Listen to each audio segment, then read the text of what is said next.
explaining how to connect EShare to your mobile device and how to use it.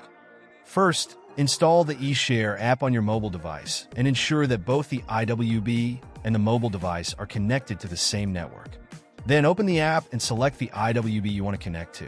When connecting for the first time, you can either scan the QR code or enter the IP address.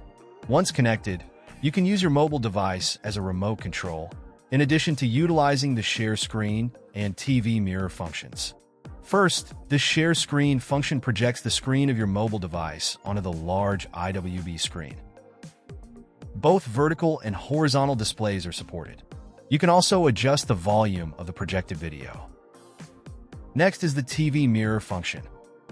This allows you to control the IWB with your phone. You can write on the whiteboard or in the browser using the annotation function. The number of TV mirror connections depends on the strength of the network. To project photos stored on your mobile device, you can also use the camera function to display images directly onto the IWB. Additionally, your mobile device can serve as a remote controller for the IWB. You can operate the IWB like a mouse and remotely open installed applications. The volume can also be adjusted from your device.